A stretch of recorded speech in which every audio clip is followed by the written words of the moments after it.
What's up everyone? So in this video I'm going to be explaining to you kind of an overview around calories and macros. So in the next video we can really dial in on how to actually select and adjust them. So to get started, the first thing we need to understand what a calorie is. A calorie is simply a unit of measurement that we measure energy with, right? So how it happened is that we would put something into a confined area and then we would see how much heat was given off from it, and that's how we determined what a calorie was. Now, not every calorie is created equal. We want to definitely be sticking to whole foods, things that are natural versus things that are processed, because there's some hormone disruption that could happen if we're in the processed aspect for too much. But anyways, so calories are just a unit of measurement. I'm sure you guys are all aware of this. For our macros, some of the key things that we need to understand is just how many calories are going to be in each gram of those macronutrients. So there is protein. So protein is a compilation of amino acids. And amino acids are just little peptides that come together, and then these amino acids come together to create proteins that are in your muscles and actually help with pretty much everything in your body and create enzymes and all this stuff. So the next is carbohydrates. There's 4 calories in a gram of carbohydrates. Carbohydrates are like your fuel center. It's the gasoline for your workouts, for your energy. Carbs are also really helpful in controlling cortisol and some of these different other stress hormones. And then fat. Fat, there is actually 9 calories per gram, so it is the least efficient in terms of giving you the most food volume and different things like that. And when we're talking about these 3 different macronutrients, protein is going to be the most satiating, so that means it's going to help you full the longest. Carbs, when we get into carbs, we have to think of complex carbs, so things like beans, whole foods basically, versus like simple refined, which is like the sugars and different things like that. So on the glycemic index, if you are at 100%, that means it is a very refined carb. It's very fast digesting. It's going to, increase insulin, really get a real big spike. Versus if it's more complex, has more fiber, things like that, it's not going to have such a huge spike, and it's going to help you with feeling full longer. So simple refined carbs, think of taking a tablespoon of sugar. That's not going to make you feel full very, very long, versus eating, say a cup of beans. It's going to make you feel full a little bit longer. And that just has to do with the fiber content and the structure of the complex carbs versus simple carbs. So carbs are the second most satiating fuel source, and they're equal to protein in terms of how many calories there are in per gram. And then next is fat. There's a couple different fats. I'm sure you've heard of omega-3, 6s, 9s. There's saturated fats, trans fats. We're not going to get into too much of that, but what we're looking for, fats are actually help with regulating hormones and sex hormones like testosterone, estrogen, things like that. So they are very beneficial. We need to have them in our diet. And they have 9 calories per gram of fat, and they actually are the least satiating food or macronutrients out there. However, I do want to say you can do some things to make foods more satiating, which, if we basically pair protein and carbs together, they become more satiating. Or if we pair protein and fat together, it actually becomes really satiating. But singular, protein, carbs, then fats. And then lastly is alcohol. There's actually 7 calories per gram in an alcoholic beverage, or how much alcohol you're having in that. And typically, if you're going to be consuming alcohol, I would place it in substitution for your carbohydrates, just as a simple switch. You'd need to know that. So that's the breakdown of the macros, right? How many calories. But before we get into like changing and manipulating macros and all that stuff, we first need to get our basal metabolic rate and understand what that is. Basal metabolic rate is your metabolism, right? It's how much energy does it require your body to use in order to stay alive. So like if you're just on a bed, just hanging out, like how many calories would you burn in a day? And then once we find our BMR, we can then start to figure out how many calories we actually need to eat in a day, with in addition to things like moving our body, you know, exercising, things like that, to get our desired goal and our desired result. So before we get to TDEE, which is total daily energy expenditure, is what we're looking for, we need to understand what makes it up. So the components of your total daily energy expenditure are composed of these different aspects. So it's composed of your BMR, NEAT, which stands for non-exercise activity thermogenesis. So that is simply, you know, going on walks. How much are you moving throughout the day? Are you standing? Are you sitting? Are you, you know, going upstairs, not downstairs? You know, it's, you know, what type of jobs you have, how active you are basically throughout the day, and how much you're moving your body that is not exercise based or workout based. So the next is your exercise, right? You have to factor in how much you're exercising, how many calories you're burning with each exercise or workouts that you're doing.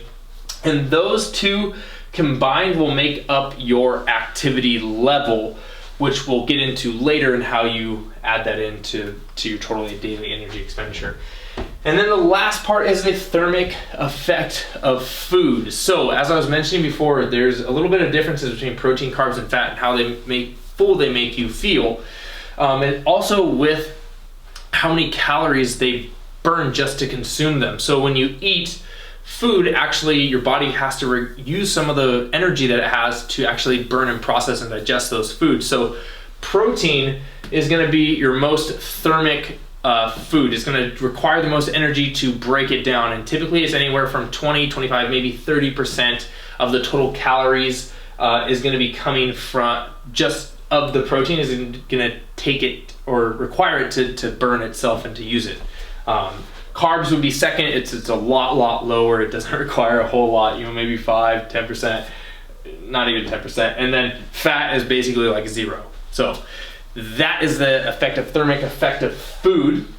And these all combine to make your TDEE, or total daily energy expenditure. So a simple way is you just gotta do a little bit of math, or if you just go into the guide where I actually explain all of this, you'll have a link to a calculator, you can do it. But I do think it's a good idea for you to just go through the calculation so you can see how it all works for yourself.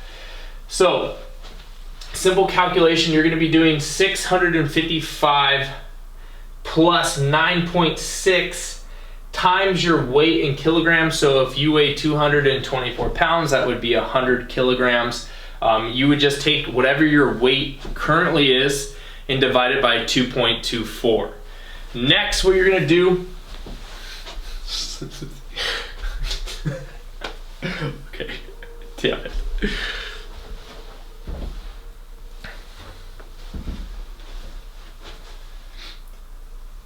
So your TDEE, which is total daily energy expenditure, are made up of your BMR, your activity level, and the thermic effect of food. So a simple way that you can really start to figure all this out is by doing a equation, right? So the equation is 655 plus 9.6 times your weight in kilograms. So to find your weight in kilograms, you could Google, or you could just divide your current weight in pounds by 2.24 to give you your weight in kilograms. So if you weigh 224 pounds, you would then weigh 100 kilograms. And then what you'll do is you will then add in 1.8 times your height in centimeters. Again, you can either just go to Google and do it real quick, or do it by 2.54 is a conversion from inches into centimeters.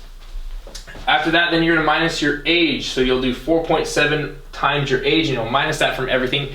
And that'll give you your BMR. This is a rough estimate. We're gonna get into some of the other factors that could manipulate and change this, but this will give you a pretty good estimate of where you're at. And for many of you, it'll be actually really, really accurate.